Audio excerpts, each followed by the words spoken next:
Hello everyone, welcome back to another video on my YouTube channel. For today I'm gonna be showing one of the procedures that I've been asked to do by one of the members or one of the subscribers of my channel. How to remove a graphics card after you have installed a Noctua NH-D15 on your computer. The very first thing, we need to remove the screw that we have for the graphic card and the chassis. Alright, I'm gonna use my iFixit kit. I'm gonna remove the screw. Okay, this is what I love this kit, because screws just remain magnetically hold it in place. And the next thing, we're gonna remove the power cable if you have one. Not all the graphics cards have one. And the third step, I'm gonna choose a ruler, in this case a plastic one, and I'm gonna slide it all the way in here where I have the latch or the cap that holds the graphic card in place. So what I'm gonna do with only this part of the ruler, I'm gonna press nice and soft in there until I remove that cap. In the last stage, what I'm gonna do, I can take the graphic cards out. One second in here. And now I can have access to my M.2 SSD, the extra hard drive that I have in here, and so on. So I'm gonna repeat one more time the process so you guys can see.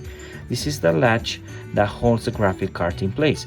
So I'm gonna put it back, and this is how it's gonna look like when it's gonna be 100% closed. The next thing what I did is to put the ruler down with one edge of the ruler and press it a little bit towards the left until that one gets like this, it gets removed.